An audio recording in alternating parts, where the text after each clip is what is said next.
여러분 반갑습니다. 오늘도 그리스 철학을 하겠습니다. 지난 시간에는 고대 자유주의 철학자들하고 소피스트 프로토고라스만 가지고 얘기했습니다만은 그 다음에 소크라테스까지. 오늘의 대상은 플라톤입니다. 플라톤이나 아리스토텔레스 두 사람에 대한 얘기를 하겠습니다. 이 두 사람 다 본질주의자입니다. 본질주의란 말은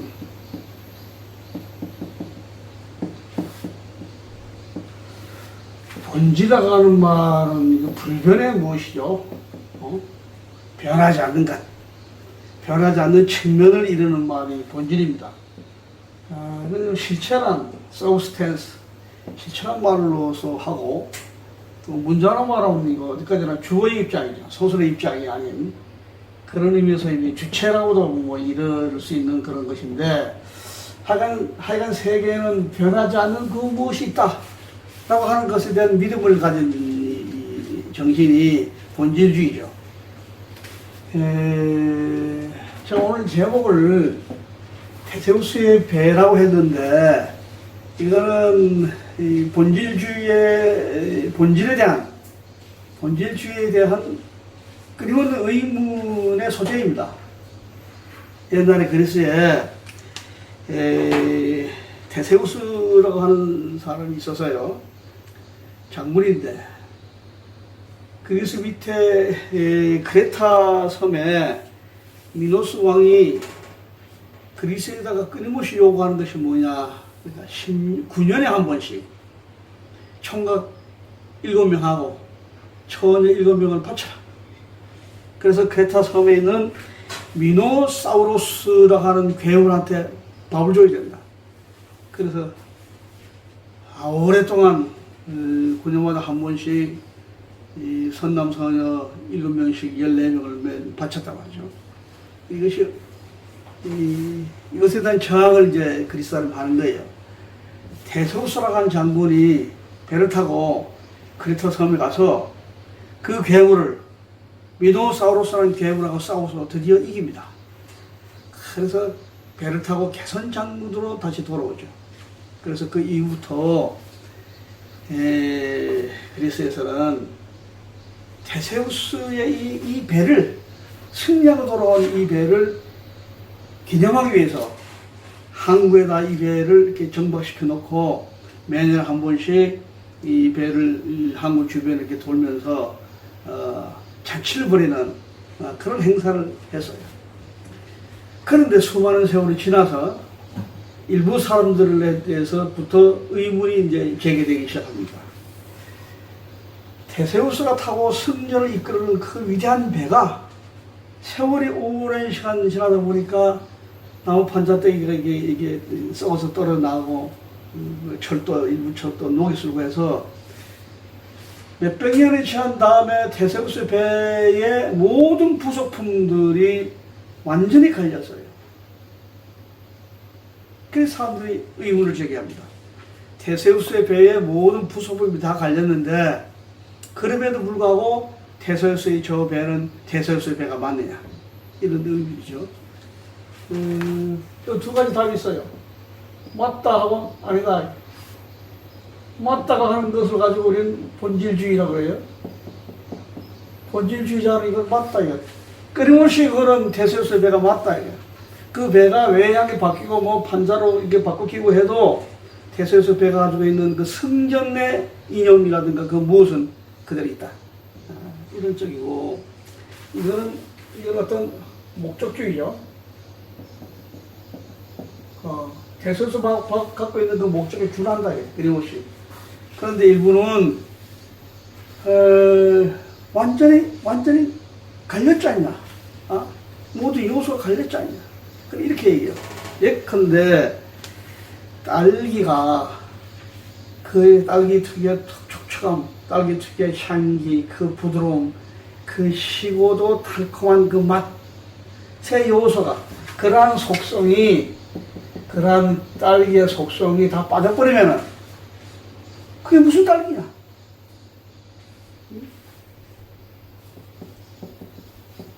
이 여러 가지 몇 가지 속성이 다발로 번들시올이라고 하는데 다발로 뭉쳐진 것, 이것이 결국 테세우스의 배일태인데, 테세우스가 가지고 있는 수많은 어떤 그 속성 같은 것이, 그 승전의 그 영예스러움, 이런 속성 같은 것이 다 담겨 있는 것으로서의 배여야만 하는데 지금 다 바뀌었잖아요.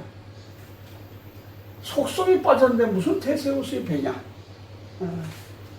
이거 가지고 속성 다발론입니다. 이 속성 다발론을 기본적으로 누가 주장했나 하면은 조지 버클리라고 하는 영국의 경험주의 철학자, 17세기 후반이죠.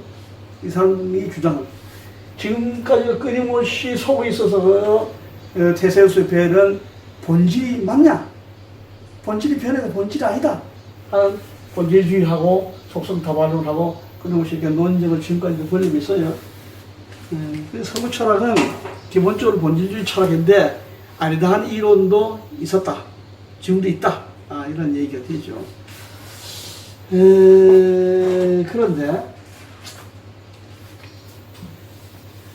본질주의하고 관련돼서 동양의 예를 우리가 좀 들어보면, 동양에는 어떤 얘기 있냐면은 불교죠. 자, 이건 테세우스의 배라고 치고, 불교 이론에 본질 문제와 관련해서 이런 얘기 있어요.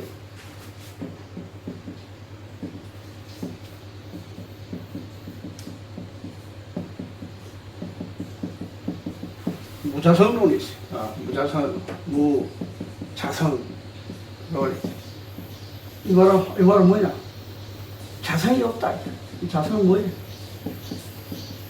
본질이 없다. 본질이라고 하는 것은 없다는 것이 불교사입니다. 여기 재미있는 일화가 하나 있어요.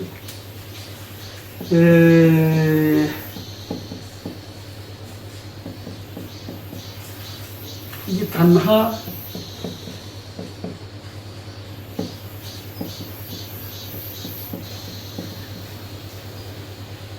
소불, 단하라는 사람이 부처를 불태웠다.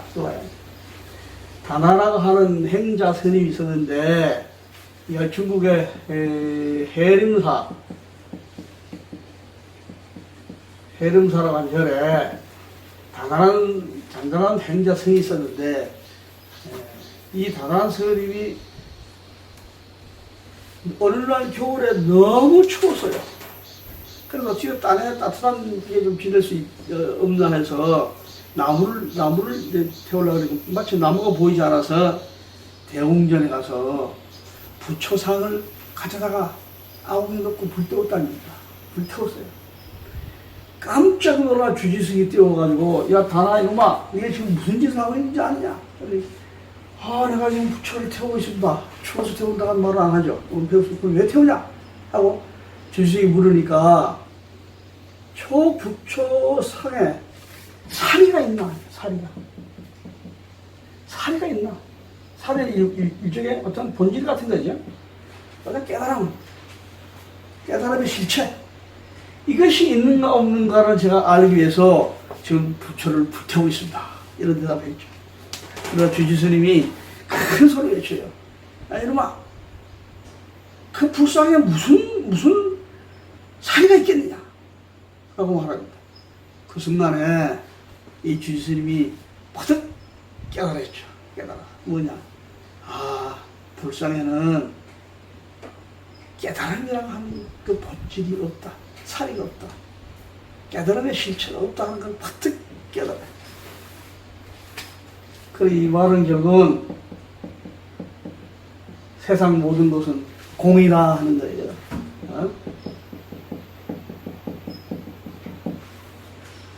기원후 3세기쯤에 인도에 나가라주마라고 하는 위대한 철학자가 있는데, 그가 주장하는 것이 바로 공이 아닙니까? 이 공이다, 이게. 무다, 이게. 애초부터 본질이 없다고 생각하는 것이, 사상은 기본적으로 공이다, 텅 비어 있습니다.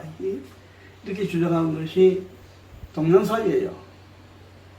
유교 사유도 제가 얘기를 할 수 있습니다만은 너무 이제 곁다리 얘기가 너무 이제 길어지니까 다음에 동양 사상을 얘기할 때 그때 얘기합니다만은 기본적으로 불교는 무자성론, 본질이라는 것은 없다, 공이다 한 사유를 하고 있는 것이 불교 사유입니다. 동양 사유입니다. 자, 이제 이 소크라테스하고 플라톤하고 아리스토텔레스 얘기를 해봅시다.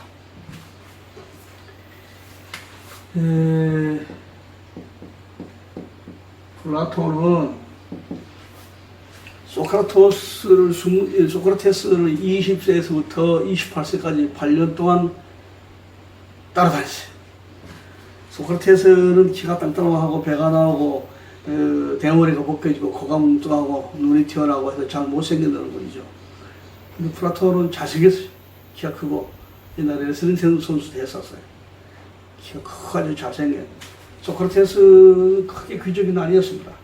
근데 플라톤은 귀족자제예요. 근데 20살에 소크라테스한테 딱 반해서 8년 동안 매일 밥 사주고 매일 밥 사줬어요. 지 부자니까 돌아다녔어요. 그러다가 소크라테스가 사약을 먹고 죽자, 사약 나가자, 그리스의 아테네시에 크게 실망해서 거기서 벗어나서 이제 천하를 주유한 게 됩니다. 한 20년 동안 주유해서 40대 이후에 다시 아테네에 돌아왔는데, 이 플라톤의 영향을 많이 미친 사람이 이 파르메니데스예요. 물론 소크라테스한테도 지대한 영향을 받았지만은 파르메니데스라고 하는 이탈리아 남부에 있는 엘레아 지방에 엘레아 학파라고 그러는데, 파르메니데스를 직접 만난 것 같지는 않고, 왜냐하면 이 사람 소크라테스보다 훨씬 나이가 많았단 말이죠. 파르메니데스의 엘레아 학파를 만나서 거기서 상당히 영향을 받은 것 같은데, 파르메니데스는 일자예요, 일자. 디완, 헨이라고 하죠. 우주의 본질은, 세계의 본질은 일자리라 그래요. 일자, 하나다. 일자리라. 여기서 영향을 많이 받았다고 치는데, 플라톤 하면 기본적으로 이데아론이라고 하는 거예요. 이데아론. 이데아를 읽지 않도록. 이데아라고 하는 것이 있는데, 이것이 소위 이 파르메니데스의 일자하고 거의 같은 개념이죠. 자, 이 사람의 세계가 이렇습니다. 이 하나의 세계를 볼 때, 이 세계는 이렇게 나누는데, 여기가 무엇이 있나? 이데아가 있어요. 이 이데아가 바로 본질이다. 이것이 존재의 실체다. 플라톤의 존재론입니다. 존재의 실체다. 이데아라고 하는 것은 우리의 관념 속에만 있는 것이 아니고 실제로 있다. 그래, 실제로 있다. 그 소위 말하는 실제론이라고 해요. 우리가 알다시피 리얼리티죠. 실제로 있다. 이데아라는 세계가, 이 세계가 본질인데 여기서 모든 사물이 나왔다. 그럼 이데아 세계가 이 밑에 존재에 분류됐다. 이게 분류 개념입니다. 이데아 세계에 있던 어떤 본질이 나누어져서, 예컨대 여기 보면 나무가 있는데, 나무라 한 것에 어떤 본질이 있고, 그 본질 밑에 태어난 것이 수많은 밤나무니 무슨 사과나무니 뭐 복숭아나무니 이렇게 나무가 존재하는, 인간이라고 하는 것에 쉽게 말해서 보편성이죠. 보편적 존재가 이데아에 있고, 거기서 수많은 뭐 갑술이 나오고 을수기도 나오고 무슨 뭐 도리도 나오고 무슨 물도 나왔다. 그래서 이 세계가 있는 이것을 우리는 현상세계, 현실세계 하죠. 현실세계, 현상세계. 그래서 기본적으로 본질과 현상으로 이렇게 나눠져 있는 것이 세계다. 이런 사유가 이데아론입니다. 그래, 이데아론은 한마디로 무슨 세계에 있다고 해요? 초월 세계가 있다고 해요. 이건 완전한 초월성입니다. 우리가 살고 있는 이 세계는 이 초월 세계의 이데아 세계의 뭐일 뿐이다. 그림자일 뿐이다 이거야. 동굴의 비유를 들어가면서 그렇게 설명을 여러 가지를 하는데, 저쪽에는 초월적 세계가 있고, 그 이데아 세계죠. 초월적 세계에 이 세계 속에 있는 모든 본질적인 그 무엇이, 보편적 그 무엇이, 모든 인간의 공통적 인간적 속성으로서의 무엇이, 이 보편성이죠. 그것이 저쪽 세계에서 존재하고, 거기서부터 산출돼서 이거 나중에 신플라톤주의 가면 유출설이라고 합니다만은, 거기서부터 이렇게 분류돼서 모든 현상세계가 존재한다. 그러니 우리는 지금 이 말을 듣는 여러분이나 저나 플라톤의 사유에 의하면 우리는 그림자죠. 우리 본 고향이 저쪽 이데아라는 어떤 세계에 있습니다. 완벽한 초월성을 인정하는 거예요. 그것이 실제로 있다. 실제로. 관념이 아니라 실제로 있다고 강력하게 믿었어요. 이 세계를 크게 나눈, 이거는 이원론적입니다. 이원론적 사유예요. 초기부터, 사유차는 초기부터 있고, 이렇게 이원론적 사유를 했어요. 이 이원론 사유가 수많은 문제를 나중에 일으키게 되죠. 이게 플라톤의 이데아론입니다. 현상과 초월세계로 두 개 나누고, 초월세계 이름을 이데아라고 하죠.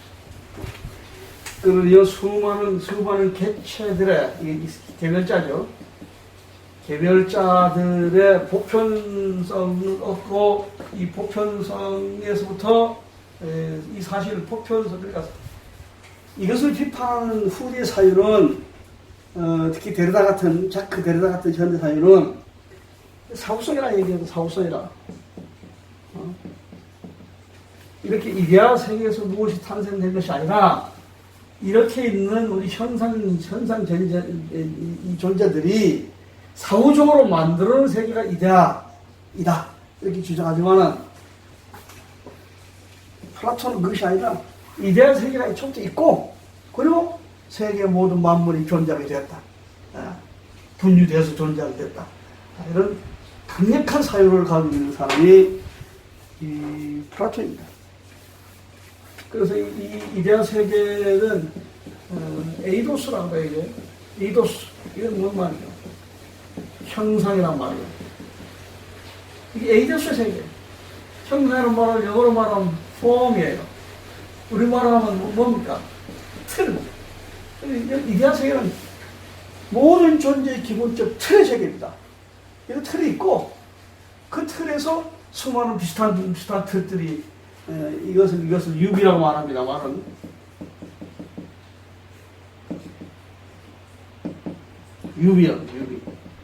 유비적 해석이죠.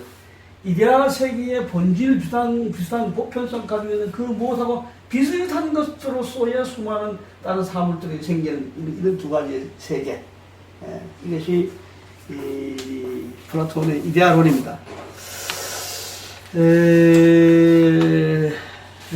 그런데 재밌는 얘기는 이데아 세계에서 인간의 같은 얘예요. 인간의 이성을 가지고 사유할 수 있는 존재인데, 많은 지식을 갖고 있는 존재인데, 여기가 뭐 있습니까?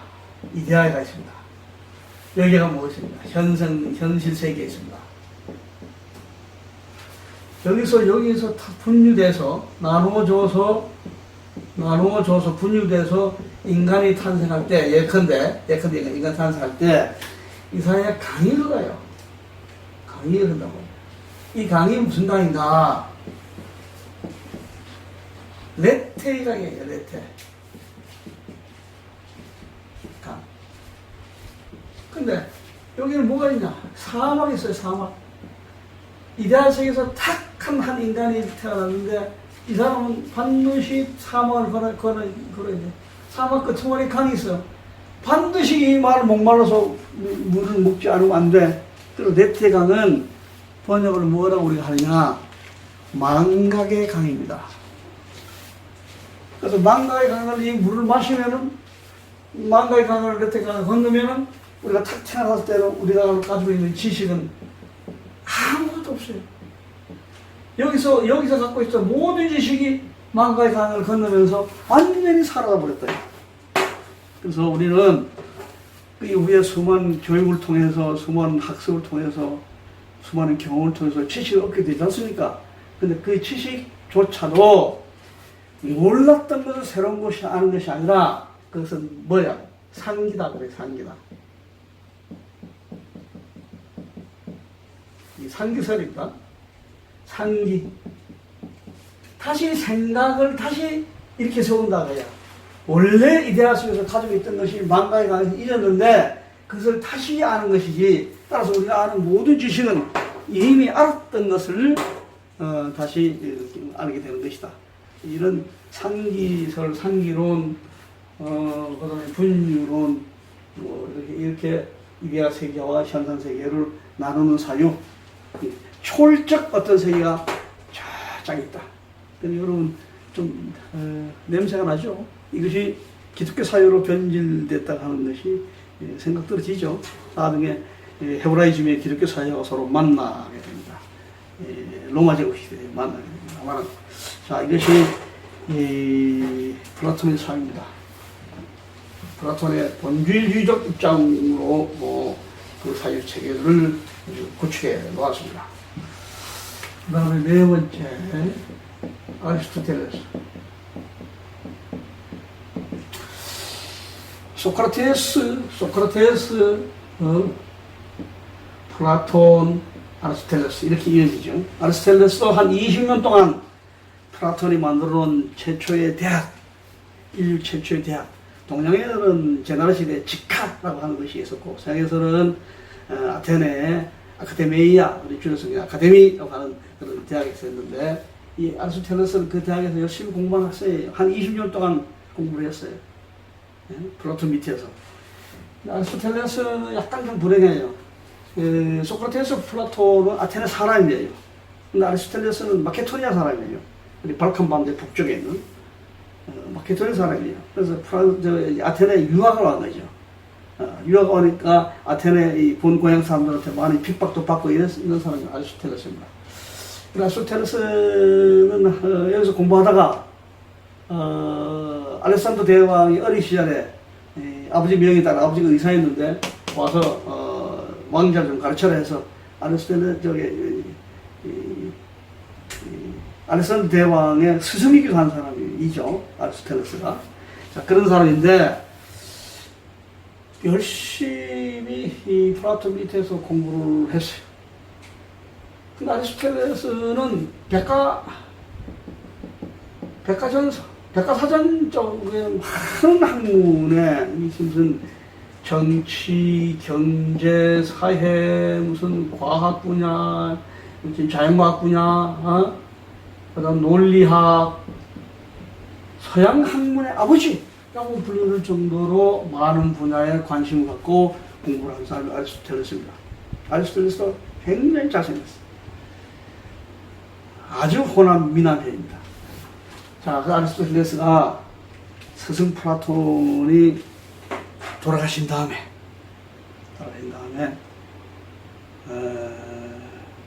플라톤의 이데아론을 깨기 시작합니다.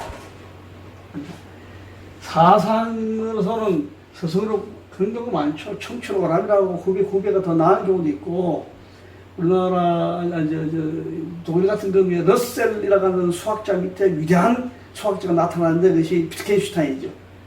그 러셀이 비트겐슈타인을 굉장히 사랑하고 아낍니다만 비트겐슈타인의 철학은 러셀 철학을 들고 깨는 것부터 시작하죠. 그런 경우가 많아요. 아리스토텔레스도 플라톤이 죽은 다음에 플라톤에 특히 뭐를 싫어했냐 하면 이데아론을 싫어합니다. 이데아론을 아주 싫어했어요. 이데아론이 뭐야? 그 초월성을 아주 싫어했다고 합니다. 도대체 이 현상과 현실 저 밖에 어떤 세계에 있다 하는 것에 대한 이해를 하려고 하지 않았어요. 그걸 부정했어요. 자, 그럼 이 사람의 철학을 한마디로 에이도스라고 합니다. 아까도 에이도스가 나왔었죠. 에이도스, 현상입니다. 자, 이 사람 이렇게 생각해. 이쪽 현실 세계하고 요 이데아 세계, 초월속 세계, 이건 없다. 이건 없다. 여기는 현실 세계. 예컨대 인간 같은 경우에, 인간에는 뭐가 있냐? 여기 본질이 여기 있다. 초월적 본질 말고, 이거 초월성입니다. 초월성 인정하네. 인간한테는 본질이 있다. 이 본질은 뭐냐? 이것이 영혼이다. 이것이 정신이다. 그럼 본질하고 또 무엇이냐? 그 다음에 육체가 있죠, 육체. 이렇게 봤어. 이렇게. 본질을 초월성에 두지 않고, 본질을, 예를 들어서, 여기 한 어떤 개체가 있다. 이거는 본질 플러스 육체다. 자, 본질 위에는 뭐라 그래? 에이도스. 이게 형상이라고. 형상 있고, 이거 뭐냐? 틀 있고, 그 다음에 육체가 있다. 이 육체를 가지고 뭐라 그래? 필레.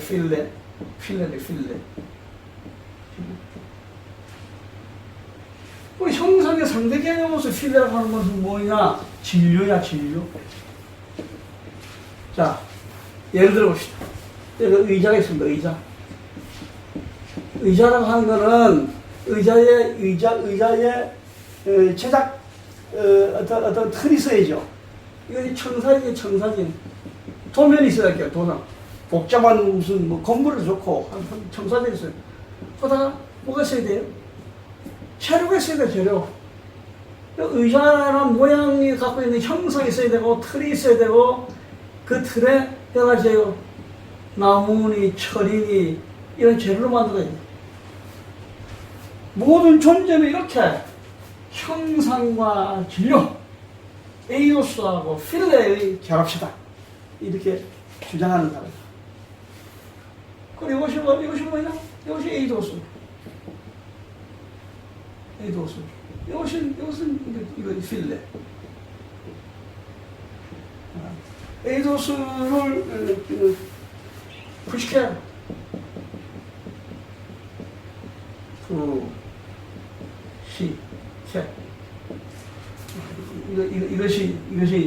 이것이 본질, 이것이 영혼, 정신. 그 다음에 이 육체가 뭐야, 육체가. 우리가 잘 요새 많이 쓰지 않습니까? 피지컬. 그러니까 부식해하고 피지컬로. 부식해를 영어로는 사이키라고 해요. 사이키하고 피지컬로 이렇게 나눠서 모든 존재는 이렇게 어떤 형상과 그것을 진료로서 이루어져 있다. 이렇게 주장하는 것이 그러니까 인간에 있어서의 형상은 바로 뭐냐? 영혼이다. 인간에서 형상은 바로 뭐냐? 정신이다. 그래서 하나의 존재는 이렇게 그 존재 자체에서 본질과 육체야. 그래서 여러분 저나 정신이 있고 육체가 있다. 이렇게 구성된 것이 개별체다. 그런 것이지 저쪽에 초월적인 그 무엇으로부터 온 것은 아니다. 이렇게 주장하는 것이 아리스토텔레스입니다. 물론 이 사람도 신 개념이 아직 없는 거 아니에요. 신은 부동의 동자. 뭔가 부동, 움직이지, 지는 움직이지 않으면서 다른 것을 움직여 하는 존재사다 하고 부정의 존재, 동자 얘기를 합니다. 이건 뭐 개론상에서는 더 나가면은 혹시 복잡하니까 언제 개론상을 얘기할 때 소크라테스만 가지고도 수십 시간 논의해야 되고 플라톤도 그렇고 아리스토텔레스 가지고도 깊이 연구를 하면 또 다른 수많은 얘기가 나오는데 우리가 오늘 본질 문제에서 본질주의적으로 아리스토텔레스의 본질과 플라톤의 본질은 초월성 여부에 따라서 서로 사유가 달랐다 하는 얘기까지를 합니다. 근데 현대 철학은 어느 쪽으로 가느냐 플라톤의 본질 쪽에서 벗어나는 사유를 현대 20세기 사유를 계속합니다만은 그런 후에 또 얘기되겠습니다만은 오늘은 플라톤과 아리스토텔레스의 본질론적 사유를 가지고 얘기했습니다. 여러분 고맙습니다.